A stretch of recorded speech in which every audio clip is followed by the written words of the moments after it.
शांति ताकत से कायम नहीं रखी जा सकती है, ये केवल समझ से ही प्राप्त की जा सकती है।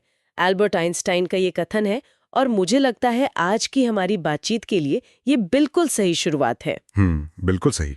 आज हम एक काफी गंभीर और कह सकते हैं चौंकाने वाले विषय पर बात कर रहे हैं। पाकिस्तान के सेना प्रमुख फील्ड मार्शल आसिम मुनीर ने हाल ही में अमेरिका में कुछ बयान दिए हैं कथित तौर पर। जी। और ये जानना जरूरी है कि ये जानकारी द प्रिंट ने उन लोगों की यादों के आधार पर जुटाई है जो वहां मौजूद थे, मतलब कोई आधिकारिक टेक्स्ट नहीं है इसका। हाँ, ये स्पष्ट करना जरूरी है कि ये रिपोर्टेड स्पीच है, कोई लिखित ट्रांसक्रिप्ट नहीं है। बिल्कुल।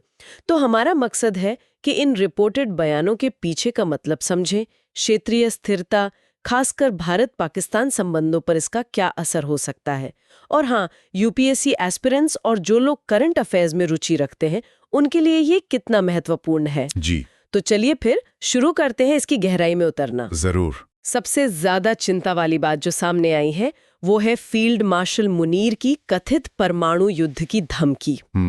कहा जा रहा है कि उन्होंने कहा, हम एक परमाणु राष्ट्र हैं, अगर हमें लगा कि हम डूब रहे हैं तो हम आधी दुनिया को अपने साथ ले डूबेंगे। ये अपने आप में एक बहुत बड़ा बयान है और ये उस संदर्भ में कहा गया कि अगर भारत के साथ भविष्य में कोई युद्ध होता है और पाकिस्तान को अपने अस्तित्व पर खतरा महसूस होता है तो। हाँ, और सिर्फ यही नहीं, सिंधु जल संधि जो भारत पाकिस्तान के बीच पानी के बंटवारे को लेकर है, उस पर भी एक तरह की धमकी। जी, कि अगर भारत बांध बनाता है तो उसे फिर 10 मिसाइल से फारिग कर देंगे। ये शब्द इस्तेमाल हुए हैं रिपोर्ट के मुताबिक। ये तो बहुत ही तीखी भाषा है। हाँ, और इसमें एक दिलचस्प बात ये भी है कि ये बयानबाजी कहाँ और कब हुई। बताइए जरा। ये बातें अमेरिका में फ्लोरिडा के टैंपा शहर में पाकिस्तान के मानद कौंसल द्वारा आयोजित एक प्राइवेट डिनर में कही गई हैं। अमेरिका में? अच्छा। जी, फील्ड मार्शल मुनीर वहां गए थे अमेरिकी सेंट्रल कमांड, सेंटकॉम जिसे कहते हैं, उसके कमांडर जनरल माइकल कुरिल्ला के रिटायरमेंट समारोह में। सेंटकॉम जो मिडिल ईस्ट वगैरह देखता है? बिल्कुल। और दिलचस्प बात यह कि उस समारोह में इजराइल का प्रतिनिधि भी था, जिसके साथ पाकिस्तान के औपचारिक संबंध नहीं है। ये भी एक एंगल है। और याद होगा, पहले भी मुनीर की तत्कालीन अमेरिकी राष्ट्रपति ट्रंप से मुलाकात पर सवाल उठे थे, क्योंकि तब तक पाकिस्तान के पीएम या राष्ट्रपति को ऐसा न्योता नहीं मिला था। हाँ, वो बात भी हुई थी। अच्छा, और क्या बातें सामने आई इस डिनर से? कथित तौर पर भारत का मजाक उड़ाया गया 4 डे वॉर को लेकर। शायद 2019 के बालाकोट संकट के बाद जो हवाई झड़प हुई थी उसका जिक्र था कि भारत अपना नुकसान नहीं मान रहा है, इस तरह की बात। कुछ ऐसा ही। फिर धार्मिक प्रतीकों का भी इस्तेमाल हुआ, सूर्यफील का जिक्र आया। सूर्यफील, जिसमें वो चिड़ियों वाली कहानी है। हाँ, कि कैसे अल्लाह ने छोटी चिड़ियों से हाथियों की बड़ी फौज को हरा दिया था। मतलब शायद ये दिखाने की कोशिश की कि छोटी ताकत भी बड़ी ताकत पर हावी हो सकती है। और वो मुकेश अंबानी की तस्वीर वाली बात? जी, रिपोर्ट के अनुसार मुकेश अंबानी की तस्वीर का जिक्र करते हुए भारत की पूर्वी संसाधनों पर हमले का संकेत देने जैसी बात भी कही गई। बाप रे। और वो कार और ट्रक वाला उदाहरण? हाँ, वो भी। भारत की तुलना एक महंगी मर्सिडीज या फेरारी से और पाकिस्तान की बजरी से भरे डंप ट्रक से। और फिर सवाल कि अगर ट्रक कार से टकराएगा तो हारेगा कौन? बिल्कुल, ये टकराव वाली मानसिकता दिखाता है ना, साफ तौर पर। और अगर हम इसे थोड़ा और बड़े परिप्रेक्ष्य में देखें तो उन्होंने कथित तौर पर राजनीति में सेना की भूमिका का भी बचाव किया। अच्छा, क्या कहा? कहा कि राजनीति भी इतनी गंभीर है कि इसे राजनेताओं पर नहीं छोड़ा जा सकता है। ये एक तरह से पाकिस्तान के इतिहास से मेल खाता है, जहां सेना अपनी भूमिका पर जोर देती रही है।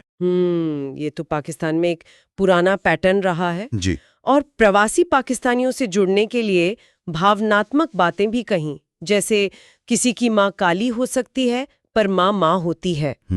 धार्मिक एंगल भी था।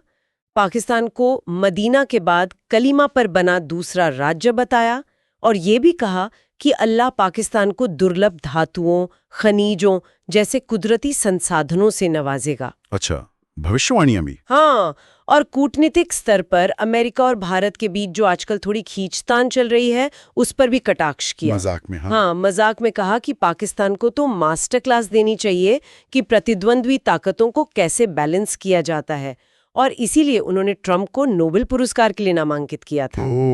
तो कुल मिलाकर ये जो रिपोर्टेड बयान है, इनसे एक बहुत ही टकराव वाली तस्वीर उभर रही है। बिल्कुल। परमाणु धमकी, धार्मिक बयानबाजी, सेना की भूमिका का औचित्य, सब मिला हुआ है। ये पाकिस्तान की मौजूदा सोच या शायद उनके इरादों के बारे में क्या बताता है? हाँ, ये एक अहम सवाल है और इन बयानों का असर सिर्फ बातों तक ही नहीं रहता, इनका क्षेत्रीय तनाव पर क्या असर पड़ेगा? सही बात है। पाकिस्तान इसके जरिए क्या संदेश देना चाह रहा है, शायद अपने घरेलू दर्शकों को भी। और देखिए, यूपीएससी के जो उम्मीदवार हैं, उनके लिए इस तरह की बयानबाजी, इसके पीछे की सोच और इसके भू राजनीतिक मायने समझना बहुत जरूरी है। हाँ, अंतर्राष्ट्रीय संबंध और सुरक्षा के लिहाज से तो ये बहुत महत्वपूर्ण टॉपिक है, प्रीलिम्स और मेंस दोनों के लिए। बिल्कुल। निश्चित रूप से वैश्विक मंच पर ऐसी चीजों को समझना, उनका विश्लेषण करना सिर्फ परीक्षा के लिए नहीं बल्कि दुनिया को समझने के लिए भी जरूरी है। सही कहा। तो अगर श्रोताओं को ये विश्लेषण उपयोगी लगा हो तो इसे लाइक करें, हमारे चैनल को सब्सक्राइब करें और अगर कोई सवाल या विचार हो तो नीचे कमेंट्स में जरूर लिखें। जी जरूर। और जाते जाते एक सवाल श्रोताओं के लिए छोड़ जाते हैं सोचने को। हाँ, कि किसी विदेशी धरती पर, खासकर अमेरिका जैसे देश में, इस तरह की तीखी बयानबाजी जिसमें परमाणु युद्ध तक की बात हो, उसका इस्तेमाल करना पाकिस्तान की मौजूदा रणनीतिक सोच और शायद उसकी अंदरूनी राजनीतिक मजबूरियों के बारे में क्या गहरा संकेत देता है? इस पर जरूर सोचिए।